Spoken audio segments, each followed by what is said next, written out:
Madam, तुम्ही विद्यार्थ्यांना जीवन शिक्षणाचे धडे देत आहात, त्यासाठी लोकप्रिय झाला। हे कधीपासून तुमचं अध्यापनाचं कार्य या पद्धतीने सुरू आहे आणि नेमकं तुम्ही कशा पद्धतीने शिकवतात?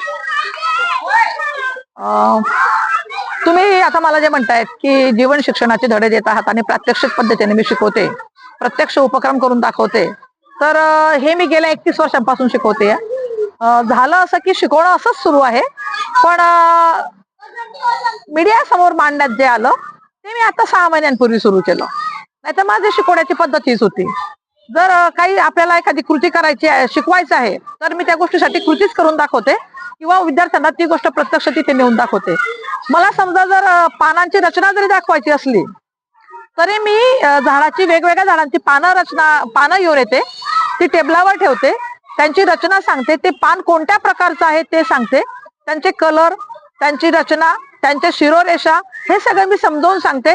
कारण की माझं म्हणणं आहे, जे डोळ्यांनी आपण पाहतो, हाताळतो आणि न्याहाळतो ते प्रत्यक्ष केल्याशिवाय जमत नाही आणि त्यातूनच माणसाला 80% ज्ञान होतं। म्हणूनच मी माझे सर्व उपक्रम आणि अध्यापनाची जी क्रिया आहे, अध्यापनाची जी माझी पद्धत आहे ती प्रात्यक्षिक पद्धत आहे। माझी अध्यापनाची पद्धत आहे कृतीयुक्त पद्धत। इयत्ता 1ली मध्ये ऍडमिशन घेतल्यानंतर मी प्रत्येक मुळाक्षर शिकवताना प्रत्येक मुळाक्षराला कृती दिली आहे। मग ती मुलांच्या परिचित शब्दांवरून असेल, त्यांच्या परिसरातल्या वस्तूंवरून असेल, त्यांच्या भाषेतल्या शब्दांवरून असेल, पण मी ती कृती प्रत्यक्ष दिलेली असते आणि त्या कृतीमुळे मी मुलांना वाचन शिकवते। त्याला म्हणतात माझ्या पद्धतीत कृतीयुक्त वाचन। आणि हे कृतीयुक्त वाचन तसेच शिकवताना कृतीयुक्त पद्धती, समजा आता माझा चालू आहे की मॅडम कुंभाराकडे घेऊन गेल्या, कुंभाराकडे गेल्यावर मुलांना काय काय शिकायला मिळालं।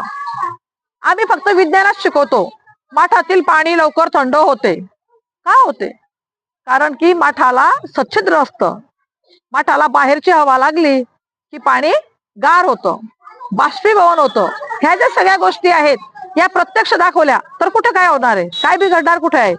माठ बनवणाऱ्यांकडे गेलो तेव्हा त्यांनी काय केलं, आमच्या समोर माती भिजवली, माती आणि त्याच्यामध्ये लीद टाकलं, ते मिक्स केलं, म्हणजे तो माठ जो होता तो सच्छिद्र झाला त्याच्यामुळे, आणि म्हणून पाणी गार होणार होतं।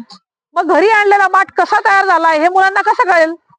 माठात काय काय असतं हे कसं कळेल? तसंच चाक होतं, पूर्वी चाक काठीने फिरून व्हायचं, पण तिथं गेल्यावर कळलं की आजकाल इलेक्ट्रिकच्या याच्याने बेरिंग वर चाक फिरतंय। आहे की नाही मॉडेल, आहे की नाही नाविन्य त्याच्यामध्ये? मग मुलांना हे माहित पडायला पाहिजे। तिथे गेलो, एक दुपाटणं होतं, मी ते सहज हातात धरलं आणि राजाची गोष्ट सांगितली।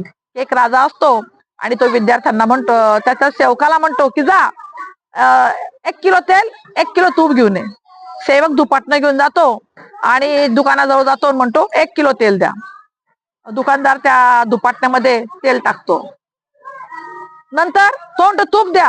हा सेवक तेच दुपाटणं उलटे करतो, म्हणून ते इकडनं द्या, तेल तर गेलेलं आहे, तूप घेतो। ते घेऊन राजाकडे जातो, राजा म्हणतो चल आणलं काय तू? म्हणे हो। म्हणे हे तूप, म्हणे तेल, हे तेल। म्हणजे मला तेलही गेलं आणि तूपही गेलं, हाती आलं दुपाटणं। दुपाटणं शब्दाचा अर्थ कसा समजावून सांगाल? दुपाटणं शब्द मुलांना तुम्ही कसा दाखवू शकता फळ्यावर, त्यांना त्यांच्या डोळ्यासमोर तो कसा आणू शकता?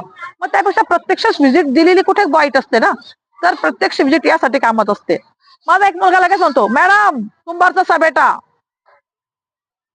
ह्या ज्या म्हणी त्यांची तोंडाने बोलल्या त्याविषयी आपण एक सुवचन शिकवतो मुलांना। सुवचन असं असतं की कुंभारासारखा गुरु नाही रे जगात, कुंभारासारखा गुरु नाही रे जगात, आत आधार आले हात वर मारतो धपाटा।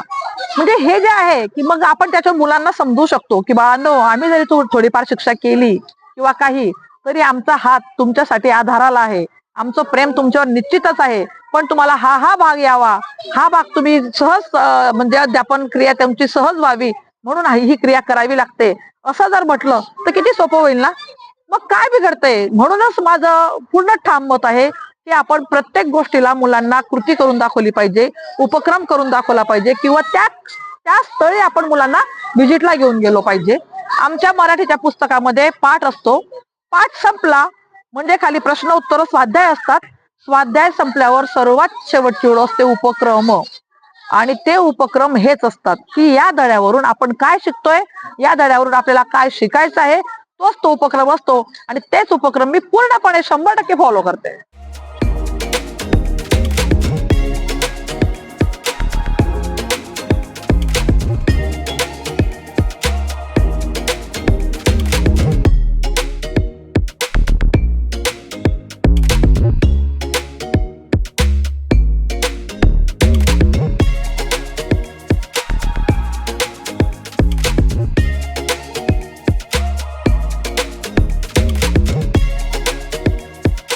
आम्हाला टीचर खूप छान शिकवतात. वेगवेगळ्या ठिकाणी घेऊन जातात.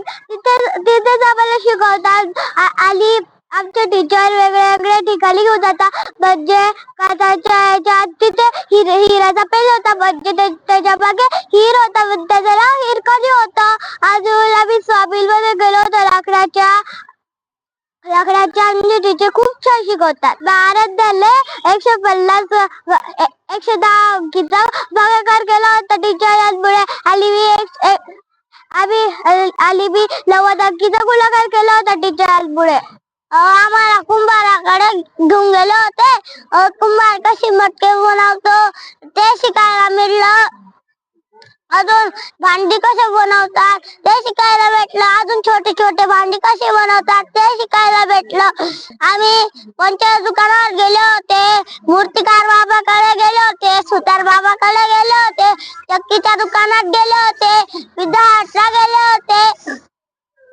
अजून जळगावला बॉलांच्या सटायांच्या कंपनी मध्ये गेले होते. तिथे आम्ही विमान सुद्धा बघितलं.